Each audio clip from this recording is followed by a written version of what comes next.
ಮುನಿಯಪ್ಪನವರಾಗಲಿ, ರಮೇಶ್ ಕುಮಾರ್ ಅವರಾಗಲಿ, ಇತರೆ ಎಲ್ಲ ಲೀಡರ್ಗಳು, ಸುಧಾಕರ್ ಅವರು ಎಲ್ಲರೂ ಇರ್ಬೋದು, ಅವ್ರು ಯಾರು ನನಗೆ ನನ್ನ ಕ್ಯಾಂಡಿಡೇಚರ್ ಬಗ್ಗೆ ಅವ್ರಿಗೆ ಯಾವುದೂ ತಕರಾರಿಲ್ಲ.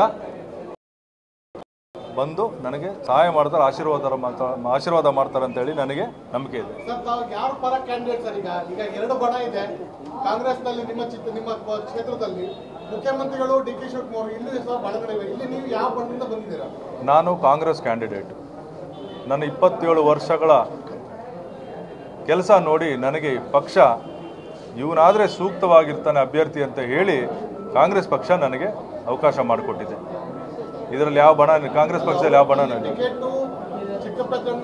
ಬೇಡ ಅಂತ ಕಾರಣಕ್ಕೋಸ್ಕರ ಆಯ್ಕೆ ನಿಮ್ದಾಯ್ತಾ ಹೊರತು ನೇರವಾಗಿ ನಿಮ್ಮ ಆಯ್ಕೆ ಆಗಿದ್ರೆ ನೀವು ಹೇಳೋದು ಸರಿ ಇತ್ತು. ಇಲ್ಲ, ನೀವು ಕೇಳಿದ್ರಲ್ಲ ಇಲ್ಲಿ ಒಂದು ಬಣ ಇದೆ ಅಂತ, ಯಾಕೆ ಅಂತ ಅದಕ್ಕೆ ಹೇಳಿದೆ. ಚಿಕ್ಕಪೆದ್ದಣ್ಣವ್ರಿಗೆ ಟಿಕೆಟ್ ಕೊಡಬೇಕಂತ ಮುನಿಯಪ್ಪನವರು ಕೇಳಿದ್ದು ಸಹಜ, ಎಲ್ಲರಿಗೂ ಗೊತ್ತಿರೋವಂಥದ್ದೇ.